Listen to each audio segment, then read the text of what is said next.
impenetrable. A girl on Koinange Street in frozen July. You will learn to cry with one eye wide open, dream in black and white, pledge nothing, grasp everything. I will keep you safe. I am first love. You agreed by yourself, I would stay forever. Me, become a local girl's small dream. Tamed. A house in the village, you cooking tea in despair for your mother-in-law. Why do you bother? You know you'll never please her. Was that your modest dream? An updated edition of your mother's nightmare. Don't blame me. I left clues along the way. Remember how I kept you waiting, hidden from my friends? How shady was that? What do I do? Where do I live? Am I married? Am I single? Think about it. Furtive, deceitful, enthralling, unreliable. I play. I am first love. Go on. Be like all the others. Place an advert in the classifieds. Let it read, death and funeral announcements, with loud histrionics and disbelieving grief. I declare the sudden demise of the love affair between Athieno and Wycliffe. Promotion to rapture no longer applies. Wycliffe, formerly known as the dearest one, now exposed as just another dogging bastard, will be interred in embittered loathing. The funeral takes place at midnight, the hour of all broken hearts. All are welcome. Shh. I am first love.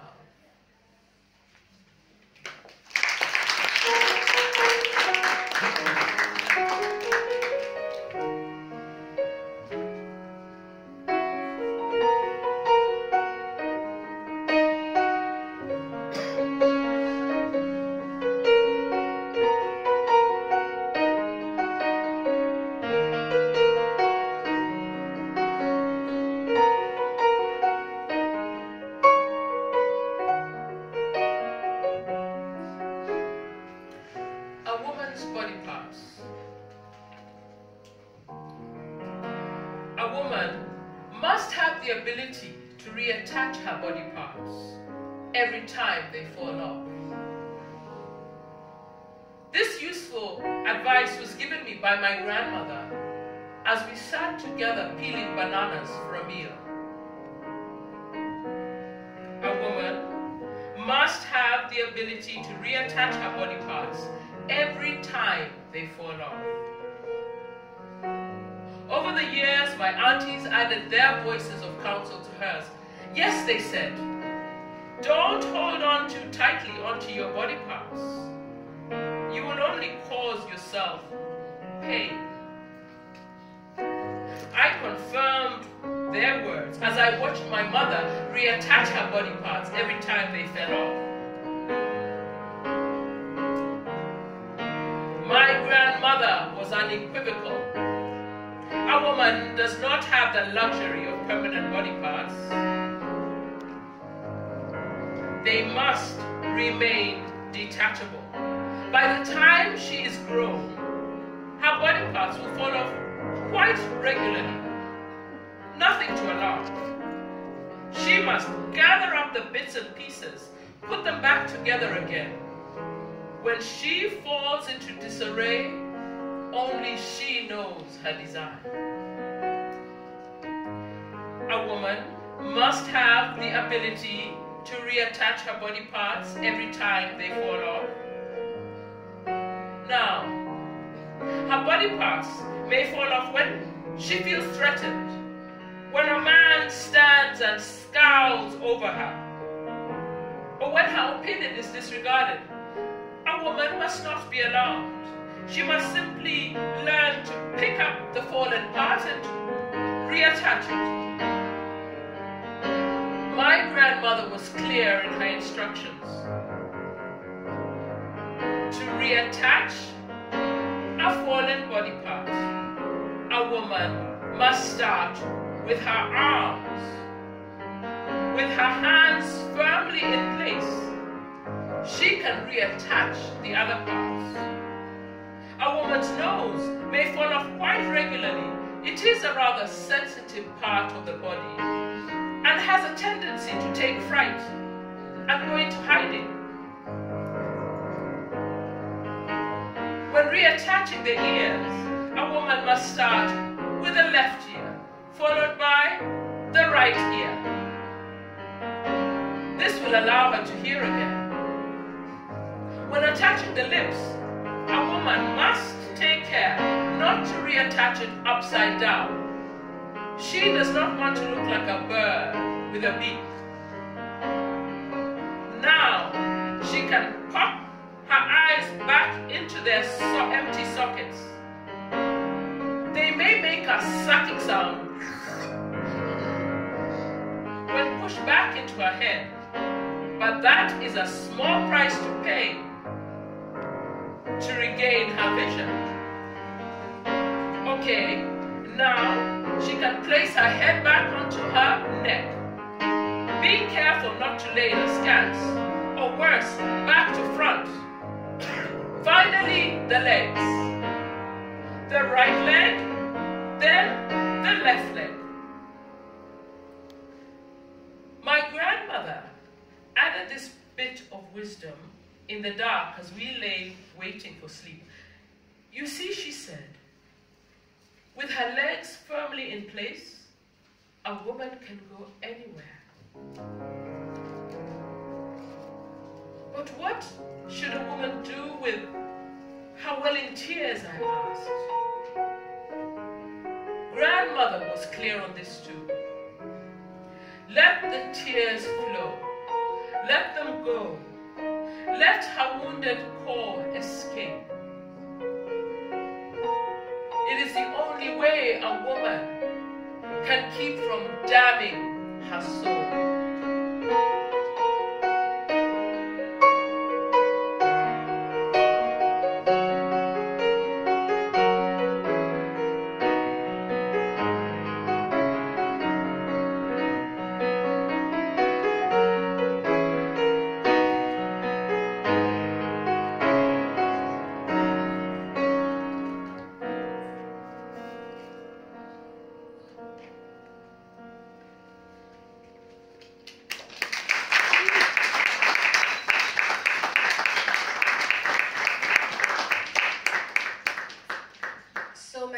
To Sitawa and her first love and her woman's body parts is a song I wrote a long time ago called Release Me. I wrote it when, I will call it my first confusion, not my first love. My first confusion, it was after that confusion ended. This is Release Me.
Okay, I come from Western Kenya, originally and even now. And although I'm a Nairobian through and through. And I want to know, how many people have heard the word Ingotse? Let me put on my glasses so I can see. Oh, wow, we've got one person! Woo, woo, woo. Okay, Ingotse. How many people have heard the river, Lusumo River? Oh my goodness. 0. Oh my goodness, thank you. You know, all I wanted was 1, 1. So me, I'm happy. I got my 100%. Thank you. Okay. So Ingotse and Lusumo River are rivers from where I come from. Are places. The river and then the Ingotse is a place where I come from. It is September 25th. September 30th, 2017, my father passed away. And I come from Western Kenya, as I said, and we have the most amazing, fantastic funerals, like for real. Really, really. Everything happens in those funerals. And, you know, I've gone to a funeral where there was a woman who was wearing white. 2 women, they were wearing white and they had fly whisks. And what they did is they chased away the demons. And so there was this guy who had fainted, probably because he had been there for 3 nights and hadn't eaten or slept properly or anything like that. But when you faint, it means the demon has got you. And their job is now to get those demons out. So they were he was lying on, he was, you know, unconscious. So they're flicking his legs under, you know, you get the demons out by, you know, using the fly wheel to flip up, you know, whatever, the demons come out. And there was like 6 choirs, or each one with their uniforms. And the religious people from various denominations and various hierarchies, again with all their different uniforms, and singing, and just amazing. I think one of the most amazing things, and I'd really suggest the rest of you adopt it, is the veils.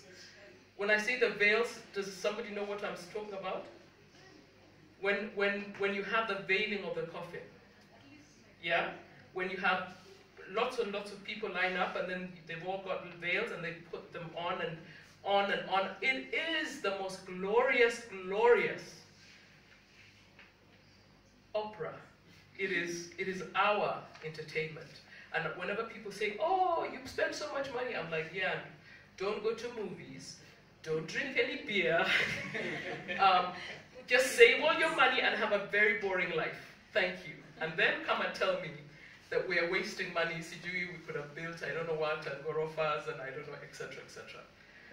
So I'm saying all these things because I want to share this with you, but also because I need to manage my emotional state as I perform this poem, which is written, or poetic story, which is written for my father. And it's called Taking My Father Home.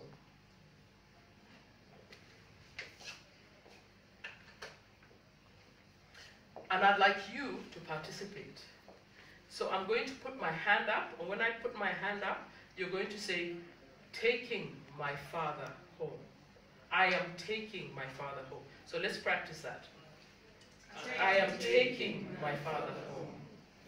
And those of you who've lost somebody, let them come. So this particular one is to bring them here, the ones who we have lost, to remember them. In God's name. They are words you pick up with a tweezer, at least a fine-tipped instrument. In God's name is one of those. Each letter is a clear, distinct grain of sand.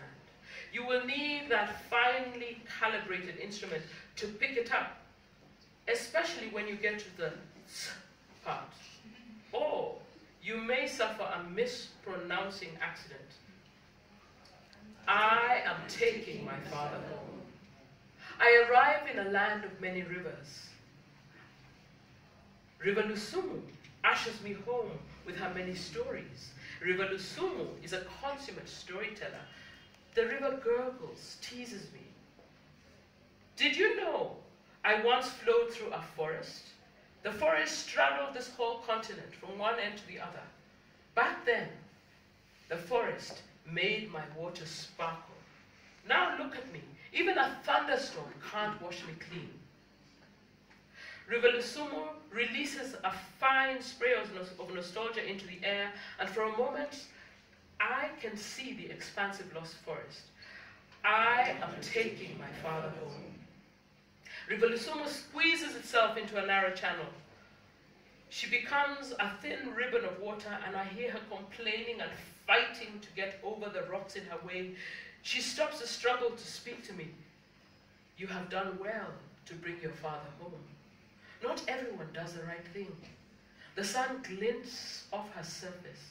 Her voice whispers with relief. He is back home. You have done well.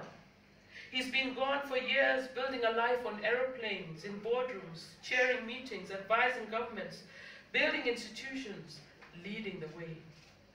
She continues in a low whisper. I have to strain to hear her. Your father was the beginning of things. When you are the beginning of things, how do you make your way? When you are the beginning of things, where do you find the scent of a trail to lead you? And when your invented life weighs you down, to whom do you confide? River Lusumo turns into a bow lake and then spreads herself into a vast marsh, only to reappear again as a rhythmic waterfall, thundering over a steep cliff into an endless gorge. I am taking my father home. And now he's back home. The river is ecstatic. She bounces on pebbles with glee. The river goes into reflection, whirling and dredging up old memories. He is home. Now listen to the tributes flowing, flowing, pouring, filling every pot, overflowing every vessel. When he left, he looked just like those villagers come to mourn him. There he is, a 2-year-old boy looking at life through wide open eyes. Then he becomes that child of 6, herding cows and sheep with casual ease. River Lusumo whispers a secret. In his herd, there is a big black and white bull with long horns and a filthy temper. But the bull is no match for his seasoned expertise. The river laughs at this runaway memory. There, look! I look and I see a young boy of 15 standing in the distance, anchored to the ground by the all-knowing confidence of a teenager. The river has already moved on and is now pointing out the new young man about to stride out into the world in a borrowed jacket, patched trousers worn and ironed to a shine. Were all these my father once? River Lusumo is lost in reflection and will not answer me. I am taking my father home. River Lusumo returns to her storytelling.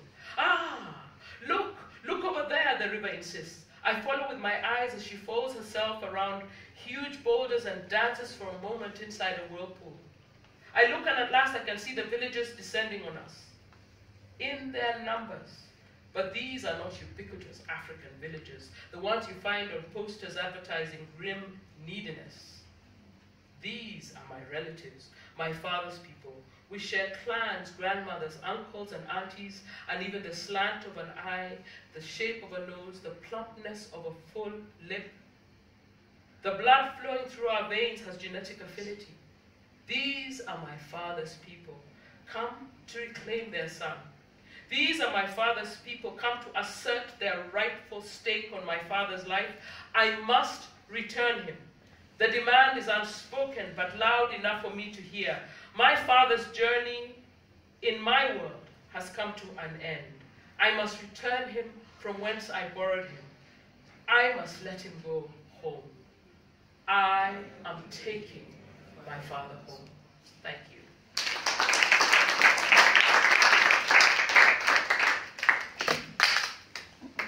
How many of you have ever been in love? Oh, okay. I was going to be concerned. So, it's summer of 2011, or kind of autumn. It's September, so it's in between. And we have a neighborhood festival. And there are these very beautiful men who are playing instruments, and we have gone with my friends to go and stare. And we are so inspired, we decided, let's go and write a song. And all I can think about is malaria, malaria, malaria, malaria. Because when I was growing up, when someone was so beautiful or fine, we used to call them malaria because they were so hot. They didn't give you a fever, they were the fever. So here's malaria. We are going to sing along later, just be aware. But could you clap with me like this? And don't stop. Don't stop.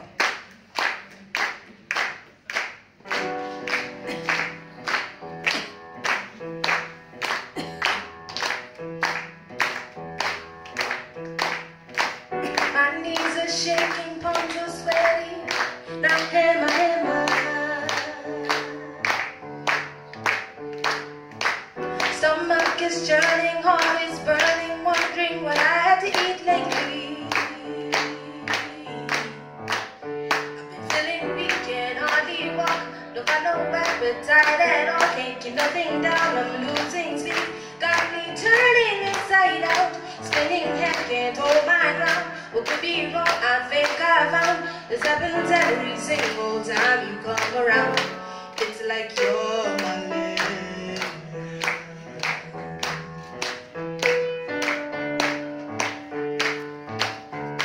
It's like you're my lady.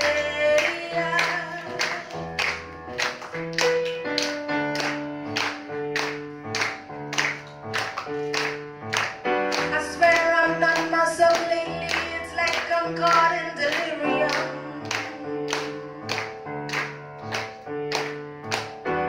And there's no use trying to fight it to you when I have to come. See, I've been feeling weak and hardly think. You got me swimming helplessly, built up restless virility. I need a little room to breathe.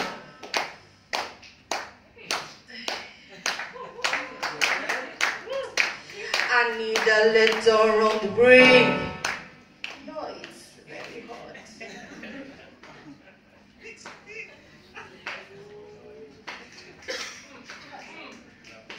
I need a little room to breathe. Spinning head can't hold my ground. There's only how on earth you found a way to do this every single time you come around. It's like you're my lady.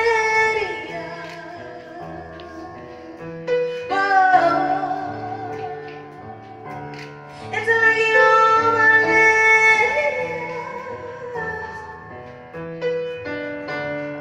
Okay, so here's where you guys sing with me. So because I'm a girl, me I was infected by a kadut. And for whatever reason, in my mother tongue, we have a word or a sound that we make when we are trying to imitate a mosquito. And it goes like this. Aisuru.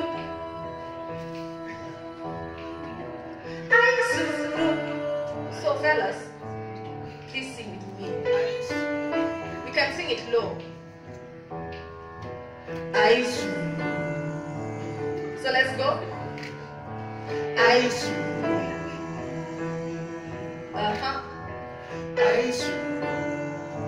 Now without me. Nice.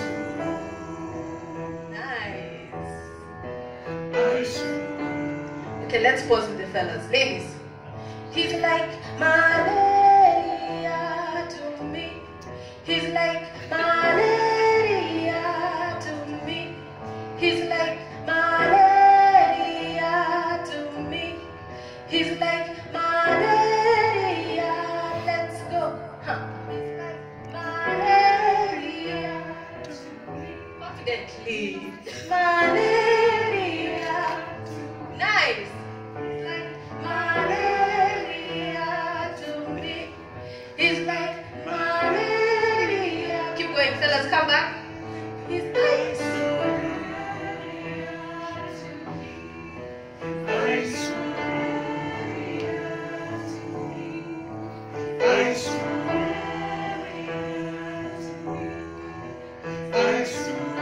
Okay, I'm gonna come out from here. This way.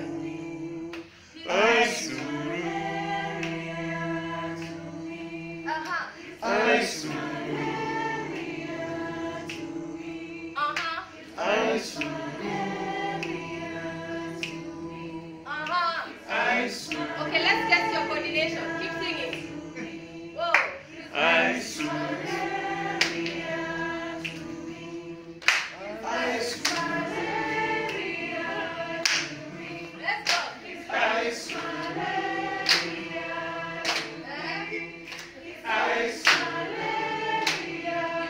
You can do this.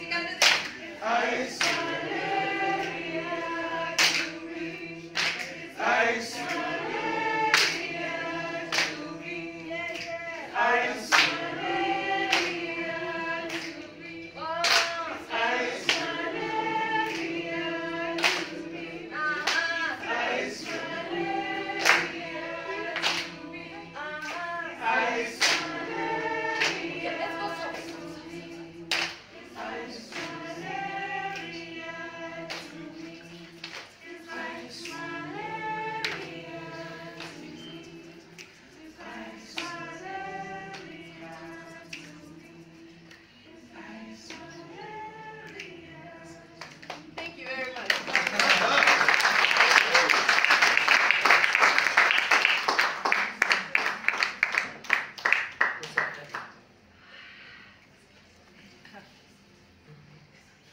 Okay, so I think we've almost come to the end. Athieno was talking about the hot guys that they used to like to check out. Because girls also like to check out the hot guys. Okay? Now, I went to Nairobi University long ago. And then I went back one day. And I was just so amazed at the beauty of the young women. You know, when you're young, all you think about is, oh my God, I've got a pimple. And the whole day you're like, but you know, you don't even know what to do. I used to think, I wish I could wear bui because I got a pimple. And the thing is that you are so gorgeous. Young woman, a young man, you are so gorgeous. Nobody can see those pimples except you, but you're busy obsessing. So, I wrote this poem in celebration of the gorgeousness of young women, like Athieno, and like all the ones here. It's called Was I Ever?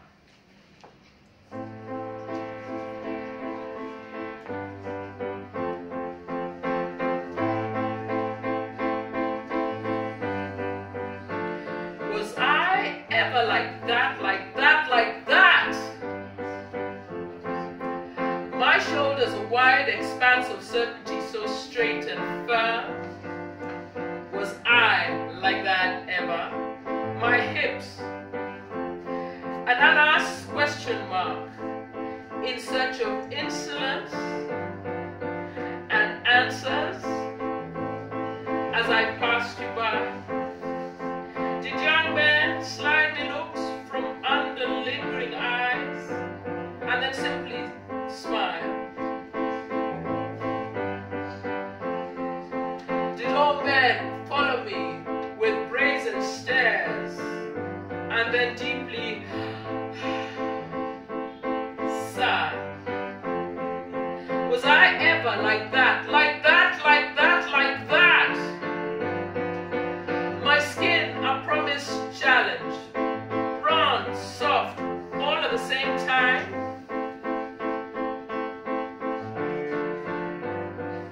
Did I walk with cruel insouciance? Yes, I said cruel insouciance, flashing teeth and careless pride. Did I leave men breathing sharply as I passed them shapely by? Was I ever like that, like that, like that, like that? When I too was young. Was I ever like that, like that, like that, like that? When I too was young. Thank you.